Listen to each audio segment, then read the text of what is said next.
along with Tim Fox and Mike Garofalo. There they are, and we are glad you're with us today. Those of you watching us on DirecTV, Dish Network, Roku, Apple, Facebook, YouTube, all the different ways you watch it each and every day. We're thankful that you choose to get your information from us, because information under the anointing makes you powerful. Mike, let's get this thing started with a look at today's news.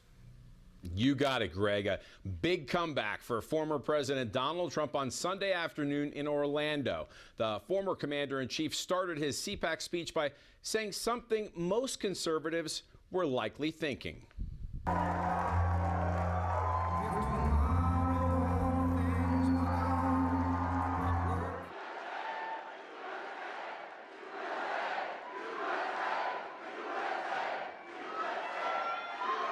Well, thank you very much, and hello, CPAC. Do you miss me yet? Do you miss me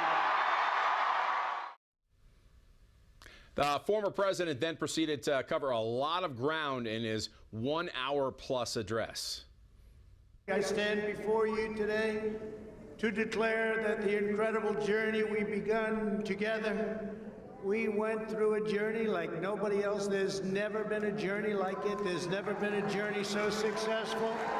We began it together 4 years ago, and it is far from being over. As expected, along with touting his administration's accomplishments, Mr. Trump also did not mince words when it came to his successor. Joe Biden has had the most disastrous first month of any president in modern history. That's true. Already the Biden administration has proven that they are anti-jobs, anti-family, anti-borders, anti-energy, anti-women, and anti-science. And when it came to Donald Trump's future, he said rumors of his starting a third party are nonsense. We're not starting new parties. You know, they kept saying, he's going to start a brand new party. We have the Republican Party. It's going to unite and be stronger than ever before. I am not starting a new party. As for Donald Trump running again in 2024, he didn't commit, but he did sound like he is seriously thinking about it. Who knows? I may even decide to beat them for a third time, okay?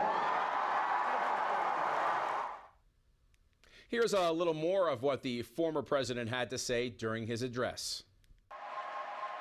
We are committed to defending innocent life and to upholding the Judeo-Christian values of our founders and of our founding. When he wanted that. One of the things the president yesterday, former president, said is he was laying out a case for election reform, but not coming from the federal government. He was really pointing to the states, that each state needs to handle this. And he laid out 4 or 5 things here. I will go over them real quick. One, election day, that we're not voting 2 weeks later. End mail-in voting. A voter ID, and chain of custody for every single ballot. It seems sensible. Yeah, it does seem sensible, which is why it's going nowhere in blue states. They have resisted all of these proposals for a number of years. These are not new proposals. Even in talking to legislators in Georgia, where so much of the national attention was focused on election night, Georgia legislators said, look, we know there's been corruption and fraud in Georgia, but we never worried about it because we were winning the elections. Now we're losing elections and we want to do something, but they don't have the strength of numbers they've had before. So this has been an issue that's out there for a number of years. There are some states taking it seriously. Ron DeSantis in Florida, what he did 2 years ago in implementing those policies, common sense stuff. Florida is always a battleground state on election night. It wasn't this year. They were one of the first states in with a very clear win, not even close. So that's what happens when you get election policy implemented through. There's a lot of attempts going right now, and there's still a lot of time left in this legislative session in various states. So I think you're going to see several things come through, but not at the level that it should, where that every state should be protecting the integrity of the vote. Again, this is something we've seen blue states resist absolutely across the board. They want none of these policies, and that's very unfortunate for voters. And that's why so many people are moving away from blue states, moving to Florida and to Texas. Democrats in the House introduced a new gun control bill that would deal a serious blow to the Second Amendment. The bill would mandate federal licensing of firearms and ammunition possession under the jurisdiction of the U.S. Attorney General, establish a national firearm registry, and prohibit the possession of certain ammunition. Texas Democrat Sheila Jackson Lee sponsored the bill, which would also require a psychological evaluation requirement as a condition for being allowed to possess a gun for self-defense. Tim? A bill expected to come up for a vote today could drastically change election laws from a federal level. Typically, states would be making changes like these. According to the Washington Times, Republican election officials from at least 16 states are pushing back against the measure. The bill would set national standards for mail-in ballots, early voting, and automatic voter registration. The Times reports also says that 700-plus page bill would also grant statehood to the District of Columbia, voting rights to former felons, and even new redistricting requirements, among other things. The Democrats for the People Act would also prohibit states from requiring photo IDs from people who vote by mail. Greg? And while lawmakers in states like Georgia are working to close some of the loopholes in our voting system, the Democrat-led House of Representatives passed a sweeping voting rights bill. The bill, which faced unanimous Republican opposition, will now head to the upper chamber of Congress for a vote. House Resolution 1, which touches on virtually every aspect of the electoral process, is quite the bill. It would require states to automatically register eligible voters, as well as offer same-day registration. It would limit states' ability to purge voters from their rolls and restore former felons' voting rights. And among dozens of other provisions, it would also require states to offer 15 days of early voting and allow no excuse absentee balloting. Yes, Tim. Well, Greg, on Monday, Democrat lawmakers introduced a bill to increase taxes on the wealthy. Massachusetts Senator Elizabeth Warren introduced the proposal. Once again, here are the nuts and bolts. It would implement a 3% tax on those with wealth greater than $1 billion. You're in trouble, Greg. The Ultra Millionaire Tax Act would also implement a 2% tax on households with a net worth ranging from $50 million to $1 billion. Vermont Senator Bernie Sanders is a co-sponsor of that bill, Greg. Let me address the one on the wealth tax. Whether it be a millionaire or maybe a billionaire in this situation, is the notion that people that have been successful, that people that have money, therefore owe a portion of that to other people, really is another indicator that socialism is selfishness. When people that have not done the job, that have not earned the money, think they have a right to what somebody else has, or in this case, maybe think that the government needs to have access to those funds, it does show a lot of the selfishness of the system. Whereas opposed to maybe even like what Starr pointed out moments ago, is that if you live in a nation where you are given opportunity, where you have freedom, where you can have your own job, make your own life, you can be successful, you can stand on your own 2 feet. I think what most Americans want is the ability to use the gifts and abilities, the talents God's given them, and to pursue that and be successful. And yet we're seeing in some situations that people are saying, nope, if you've been really successful, you owe a portion of that to somebody else. And really, it also shows the inconsistencies of thought, that we're not understanding what do wealthy people do with their money. They reinvest it in small businesses. They reinvest it in startups. They reinvest it in places. They expand their business because they want to make more money. But what you will discover is that most people who have been successful, somebody gave them a job. In fact, I've never been offered a job by a poor person. It was always people that had money that could pay money in those situations. And we really have misunderstood a lot of the very practicality of how money flows and how it operates. And yet you're seeing this from the pro-socialist people that are very selfish, that are greedy, they want your money, from the Elizabeth Warren, the Bernie Sanders type. This is never successful. It doesn't end up well. And certainly, even as Christians, we should be opposing that. Tim, government programs were supposed to be a safety net, right? Not a trampoline to bounce you up. Exactly right. And even some of the argument that we hear that we need to raise the minimum wage because people can't live on minimum wage. Well, let's point out, minimum wage was never intended for you to support a family on. Minimum wage is where you enter the market, you develop skills and abilities that you then can, now that you've made yourself more valuable, that you have now increased your worth, that you can make more, you can get another job, a better job. But the argument that we're hearing today is that, well, no, everybody needs to have this standard of living. And regardless of somebody's job or work ethic or attitudes or behavior, we should pay them that just for existing. That's certainly not the way the Bible operates. In fact, go back and read Matthew 25, read Luke 19, and you'll see that the master gave all of the servants the opportunity to be really successful and productive.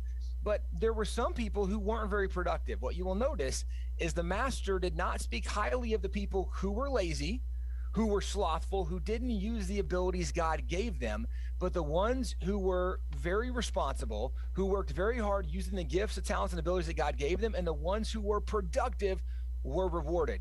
The way we should function in society is we should reward the people who are the servants, who are the most productive. And remember, in the free market and capitalism, the way you make money is you have a willing transfer where I am offering a good or service that somebody would rather have that good or service and the money in their pocket. I don't get wealthy by robbing people in a free market system. I get wealthy by blessing people. The wealthier you are, the more people you have blessed, and those are the people that should be rewarded in society. That's so true. Tim Barton of Wall Builders, thank you so much. Mark is the founder and president of the Center for Urban Renewal and Education, a nonprofit think tank based in Washington, D.C., whose mission is to fight poverty and restore dignity through the message of faith, freedom, and personal responsibility. She also has a syndicated column and weekly television show, Cure America, with Star Parker. Star, welcome to Victory News today. Help us cure America in those first 4 stories we heard. Oh, it's called freedom. And right now we're in a war between freedom and total tyranny. But you can't throw your mask away too soon if you plan to fly. Because I was just thinking about the one story where Texas has opened up and said, you know what, we're going to take the training wheels off the little bicycle and allow you guys to try to figure out how to live free again and responsible in this new environment. But on the airplane, you still have to have that mask. So don't throw it too far away. I'm coming to Texas this weekend. But on those stories, you're right. We're looking at an uncharted time, if you will, from the churches being closed because of a government mandate and then governors playing with that opportunity to expand their totalitarian regimes, all the way to now these demands outside of the Biden administration that say, we're not even going to wait for the Congress to talk about whether we should have a commission. We're acting on these reparations, whether we have identified who this collective guilt belongs to or not, whether we've identified a victim, whether we've identified, the criminal. One of the challenges that we're running into in our country to try to even have this discussion is that most of the immigrants that are here today weren't here during the time of the Civil War. This is new folks here. So it'd be very hard to identify who would be availed to these reparations. But another more critical point that I think we should think about is when we have those discussions about collectivism and collective guilt, it takes it away from individual responsibility, personal responsibility to live out your uniqueness as a human being, to say, look, I can't change the set of circumstances that I was born into, but I can take this opportunity as God has given me to make a better life, not just for myself and my family, but for others. So these are a lot of running stories. You guys have your hands full, but keep the mask nearby in case you have to travel. Okay, all right, I'll keep it close. I want to go back to that reparations. When you talked about that was my question. How do I identify who is a descendant of a person that was affected in the Civil War? And I know you can say collectively all of us were affected, but in my own family. No, I didn't say that. No, that's not. That's the question I'm asking. How do we know who was affected? You don't. That's the problem with trying to pull collective guilt through a political lens. No, if there's any collective guilt, it's the original sin. And this is now individual. When the Civil Rights Act of '65 was signed into law, it was over.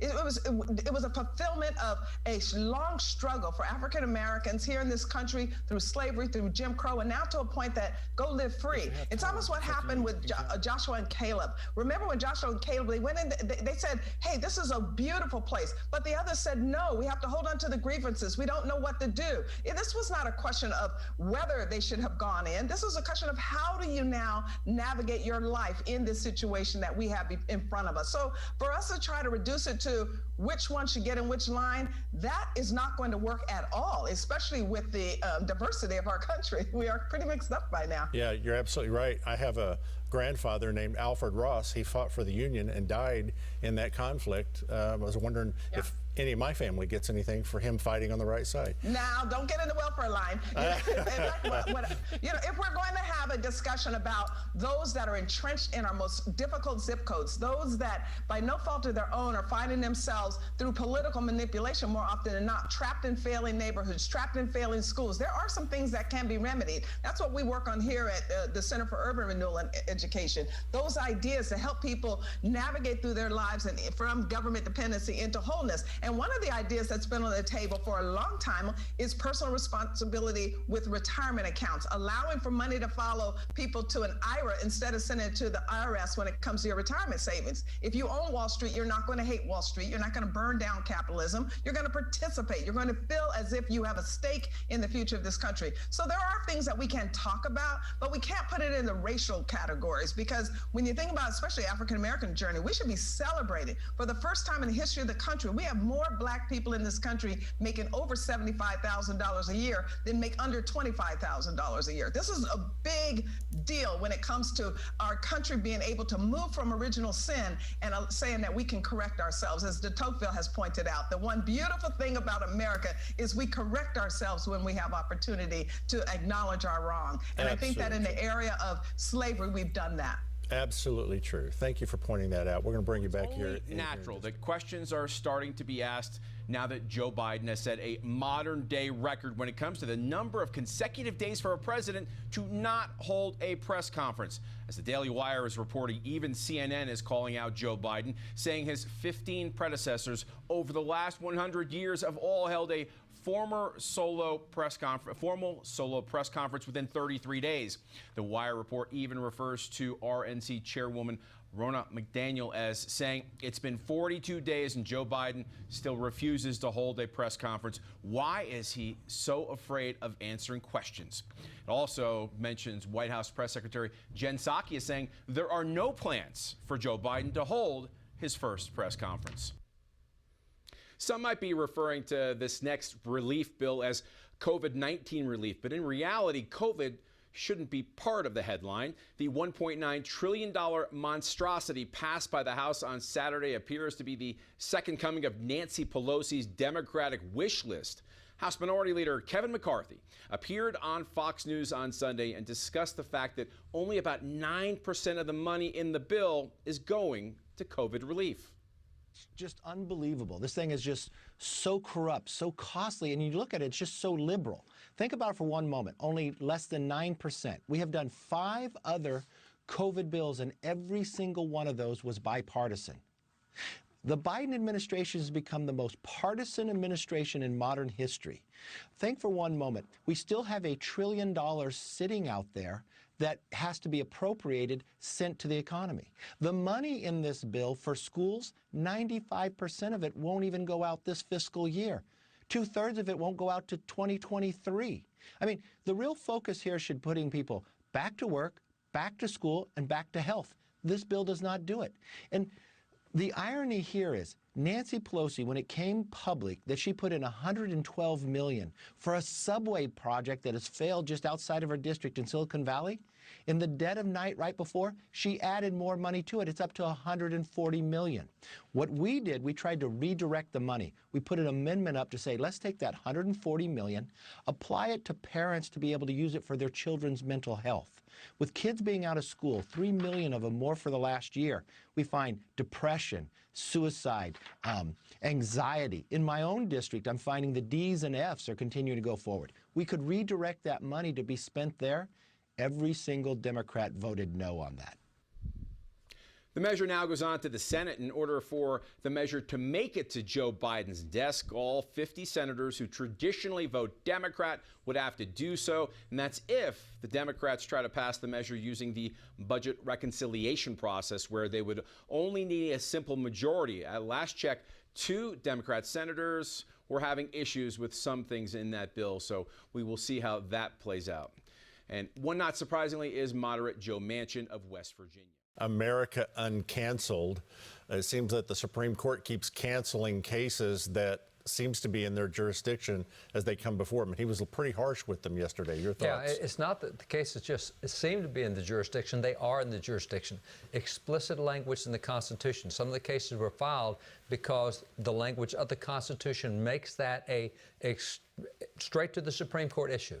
And so while we have complained of judicial activism with previous generations of judges taking things not in the Constitution and making up their own policies over it, now we have a serious case of judicial passivism, is they're not taking things that are in the Constitution and upholding them, which has the same effect as taking unconstitutional policies and nationalizing them because you're not upholding the Constitution. So it's a real problem seeing what's coming out of the courts. And the same with you know, as Kevin said, as Majority Leader, well, actually now Minority Leader McCarthy said, only 9% of that bill goes to COVID. It's interesting, though, what you're seeing here is another process. And I like to harp on process a lot because a lot of times people don't pay attention to the process. They only see the results.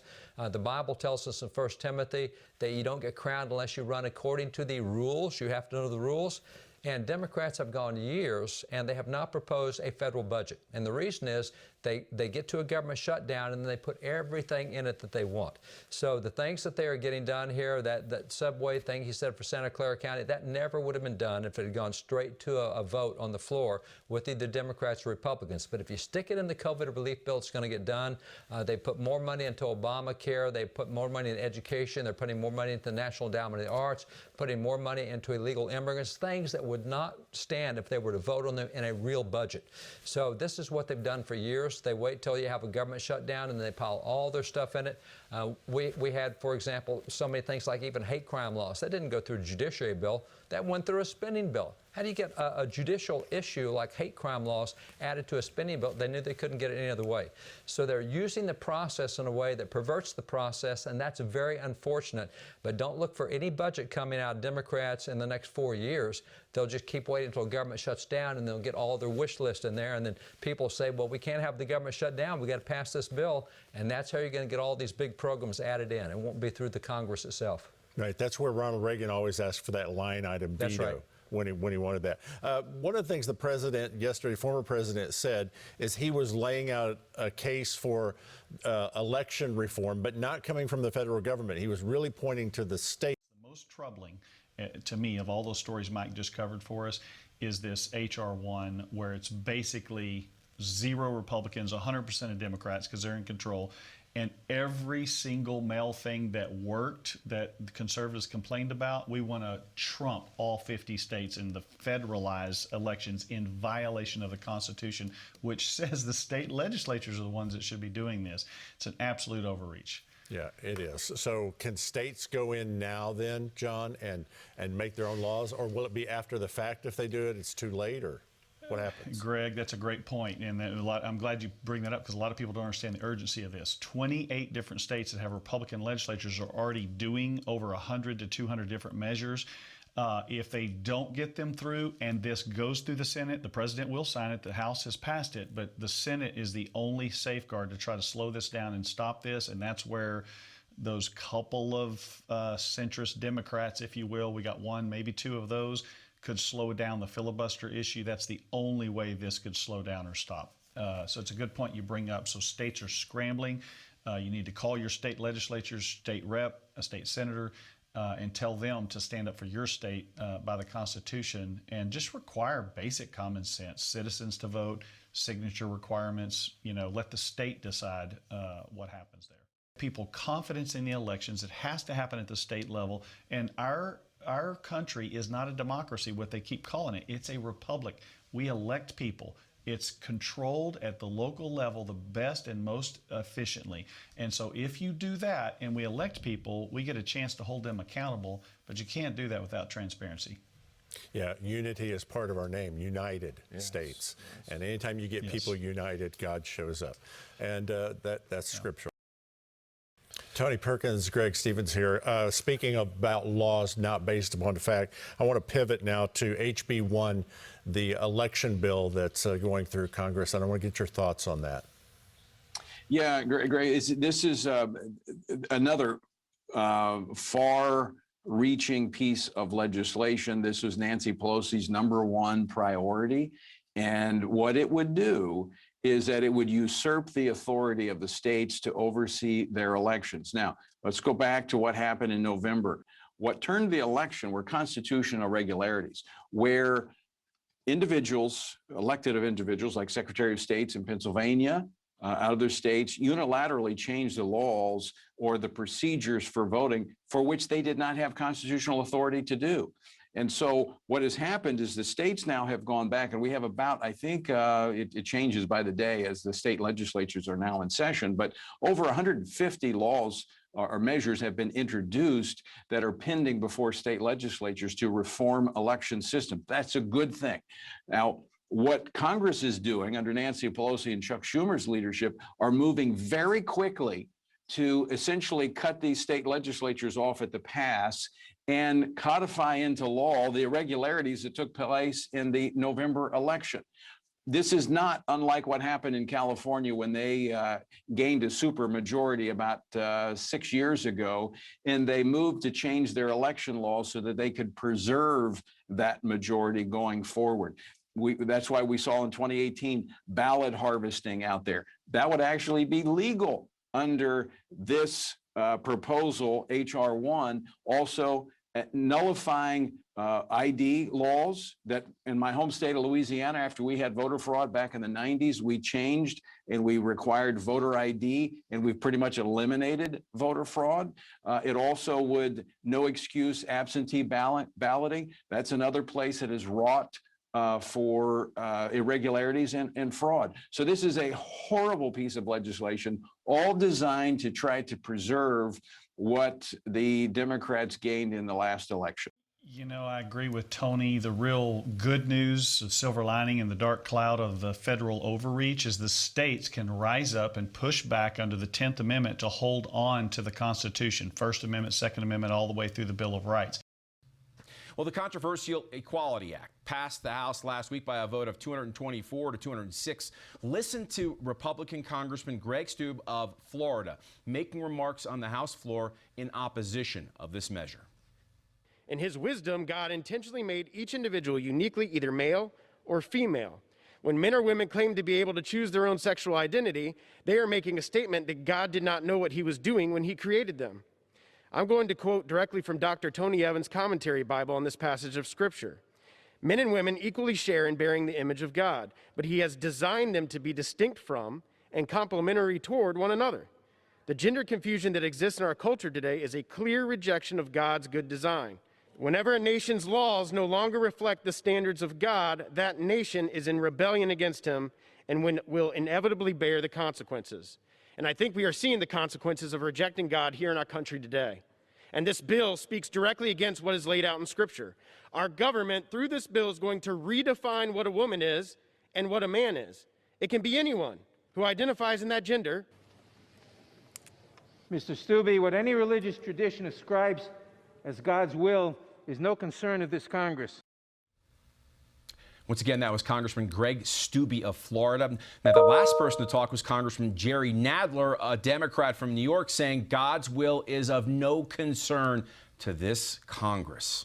The bill is an update of the 1964 Civil Rights Act, adding sexual orientation and gender identity as categories. Now, according to the Heritage Foundation, the Equality Act would force employers and workers to conform to new sexual norms or else lose their businesses and possibly even jobs. It would also put parental rights to make decisions about their children's medical treatment and education at risk, and it would ultimately lead to the erasure of women by dismantling sex-specific facilities, sports, and other female-only spaces. The Equality Act also forbids use of the Religious Freedom Restoration Act, a 1993 law that was passed on an overwhelmingly bipartisan basis and signed into law by former President Bill Clinton to provide religious exemptions. Greg, a big announcement from Texas Governor Greg Abbott today. It had to do with COVID-19 restrictions, lifting the mask mandate and getting people and businesses in the Lone Star State back to work. For nearly a half a year, most businesses have been open either 75% or 50%. And during that time, too many Texans have been sidelined from employment opportunities. Too many small business owners have struggled to pay their bills. This must end. It is now time to open Texas 100%. And if you're in line to get a COVID-19 vaccine, church leaders are advising you stay away from the Johnson & Johnson vaccine if possible. The announcement was made by the U.S. Conference of Catholic Bishops, who say the way the vaccine was produced poses a problem for people of faith. So what's the story behind all of this? Well, it's pretty simple. Unlike its counterparts from Moderna and Pfizer, the Johnson & Johnson vaccine was produced in part through the cell lines from aborted human fetuses. Now, this could pose a problem for many, especially following this announcement from the Biden administration. The bishops went short of telling people to avoid the Johnson & Johnson vaccine, but to explore all other options. Greg, back to you. Mike, thank you so much. First of all, let me say welcome to Alabama. Welcome to the club. The Neanderthal Club is what the president called us yesterday.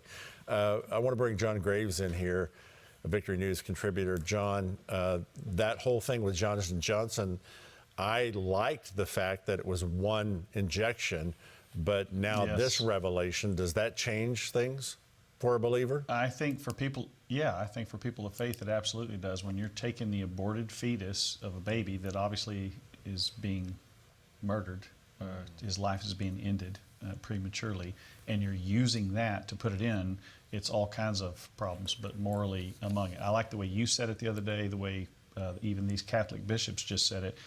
Look at all your other options. And, you know, people have to understand there are valid treatments. It's not out there. And what happens is you don't give way to fear. If God tells you to do something, this is information you need to consider in this. There's problems with all the vaccines.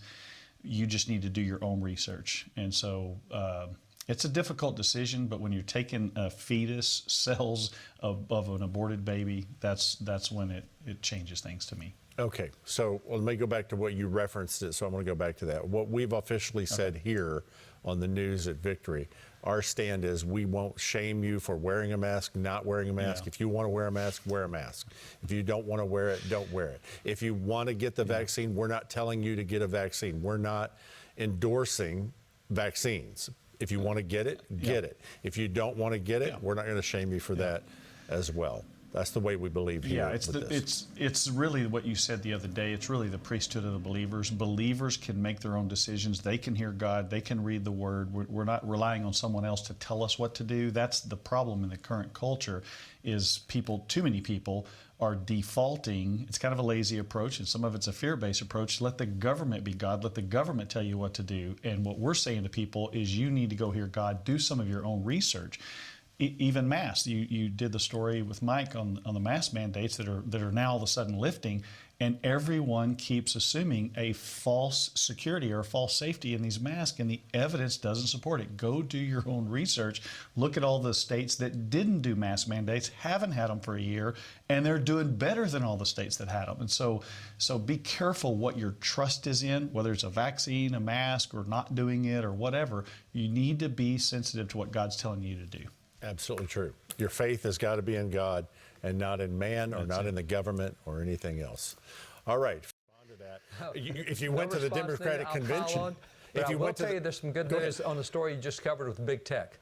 Just over the weekend, we had a decision come down from a federal judge that has hit Facebook for $650 million for violating privacy state laws in Illinois. Now, this is huge because we've all had questions on the legal side of, all right, Section 230, President Trump talked about, got to get rid of that because of big tech and censorship, but that's a federal law. So what can a state do with a federal law? Well, we saw this weekend a federal judge said, you know what, your state law here in Illinois, we're going to apply that against Facebook. Now, $650 million in one state. Now, you think about what's happening right now at the state legislative level. We have Florida's moving forward very aggressively on censorship laws against big tech. So is Texas, so is North Dakota, so is Kentucky, so is Oklahoma, so is Arkansas. You just start piling those states in there. And as President Trump said, just if you take the red states, I mean, that's a bunch of states. He was talking about election reform. But if you take that to big tech stuff, that is a massive pocketbook hit on those big tech guys. We've already seen 70,000 groups deplatformed by big tech since the election because they're in some way conservative or pro-life or pro-family, whatever. So this victory, I mean, that's a shot over the bow, and that could be a really big thing that we'll be reporting on in weeks to come. Right. There's a dramatic difference between a red state and a blue state now. And the Supreme Court has spoken, and with their decision now in hand, worshipers in one California county can finally resume in-person church services for the first time since the pandemic began. In a 6-3 decision, the Supreme Court ruled that a Ninth Circuit Court's previous ruling to keep the churches closed violated the First Amendment, and that the churches be reopened immediately as they await their appeal with the lower court. After the High Court's ruling, Santa Clara County said indoor worship services were permitted at 20% capacity, but other indoor gatherings are restricted, at least for now. Thanks. I want to bring John Graves in. As I circle back to this Dr. Call in the Middle East, when you look at this and you try to understand, here's the problem. They don't have a spirit man that's alive, most of them. I'm not saying he's a believer or not. I don't know him. But you can't understand what's happening in the Middle East if you don't understand this book. That many of the things that are happening have a spiritual side to us and not just a natural side. This is why you encourage people to be involved and to run for office. John?